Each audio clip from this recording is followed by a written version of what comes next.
Penumpukan kendaraan terjadi di Jalan Pengayoman, Kecamatan Panakukang, Makassar siang ini, Rabu, 16 Oktober 2024. Hal itu dipicu karena antrean pengisian bahan bakar minyak, BBM, tepatnya di SPBU 749025 di Jalan Pengayoman.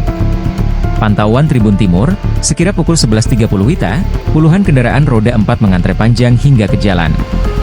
Pemilik kendaraan roda 4 bisa menghabiskan waktu sekitar 30 menit bahkan lebih untuk bisa mengisi bahan bakar. Selain itu, kendaraan roda 2 juga terlihat padat di kawasan SPBU tersebut. Pengguna sepeda motor bisa menunggu 15 hingga 20 menit untuk bisa mendapatkan BBM.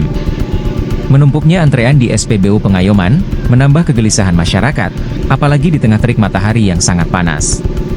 Terlihat beberapa warga turun dari motornya untuk berteduh agar tak terkena sinar matahari langsung. Sesekali mereka mendorong kendaraannya untuk maju ke antrean berikutnya.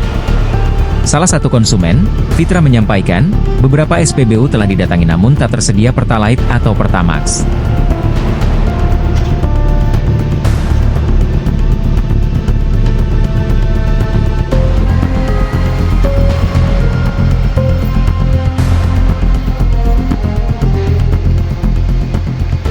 Download Tribun X sekarang, menghadirkan lokal menjadi Indonesia.